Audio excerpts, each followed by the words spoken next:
Hey friends, today I want to talk to you about the book Bugs for Lunch. It's written by Marjorie Franklin and illustrated by Sylvia Long. If you haven't already listened to the story, go ahead over to the IRA and listen to it and then come back and do this activity. Okay, bugs for lunch. Bugs for lunch? Gross. I'm glad I don't eat bugs for lunch. But if you listen to the story, then you know that several animals and people do like to eat bugs. Now, I'm not telling you to go out and eat bugs. Don't go out and eat bugs. Okay, they can be poisonous. They can hurt you. Okay, so this book is an expository nonfiction. That means it is true the things that happen in there really do happen. It gives us information.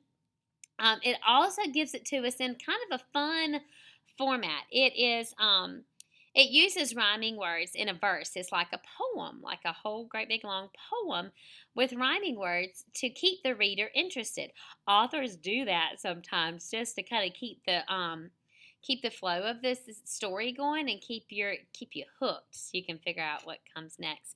And I wanted to highlight some of these rhyming words that I saw in here. Like on this page, it says, or maybe a mouse eating the insects in somebody's house.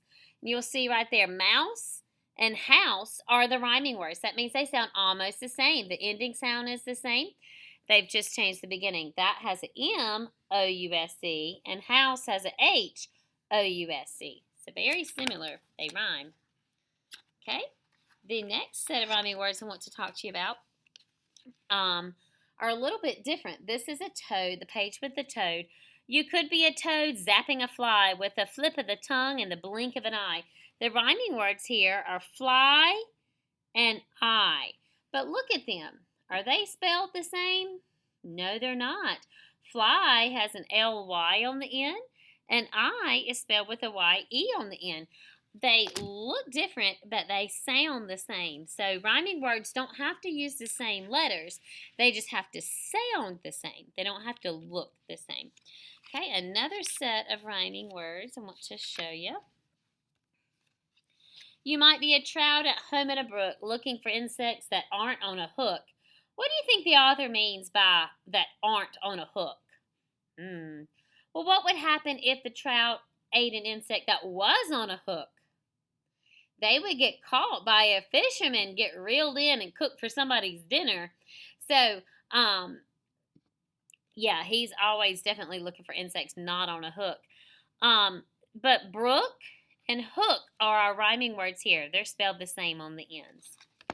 And then the last set of rhyming words I want to talk to you about is about this animal, mainly because this is an unusual animal. It says, or maybe an aardvark whose tongue long and sticky slurps termites and ants that others think icky. What are the rhyming words there? That's right, sticky and icky. And if you'll notice, sticky, if I cover up the ST at the beginning, what do you see? Oh, icky. So sticky is just icky with an ST on the front of it. Okay, so those are some fun rhyming words. And in just a minute, you're going to go and see the seesaw activity that goes with this. It's going to look like this. And this is all about rhyming words. Look at the pictures in each box. Color the two pictures that rhyme. So like this first box over here, there are 3 pictures. You're only going to color 2 of them that rhyme. So it's vest, nest, and nose. Which 2 of those sounded the same? Nest and vest. So you would color those 2 and then but not color that. So you can just use on your screen, use the markers to color. You don't have to color it like perfect or neat, just as long as we know that it's colored and the nose would not be colored at all. The next section, you're going to write words. Read each word below and write a word that rhymes on the line. So like, for example, the first one is B. You would think of any word that you could think of that rhymes with B. Maybe tree, sea, key. It can be spelled the same on the end. It doesn't have to. Okay, maybe another one. Fish and wish. Dish. Okay, So you come up with any word that rhymes with all of these words and just write it on the line. You can use your stylus to write or tap on the T and use the text box. Down here, you have to choose two of these words and write it on the line, and then write a sentence with both of those rhyming words. For their example, they did goat and boat.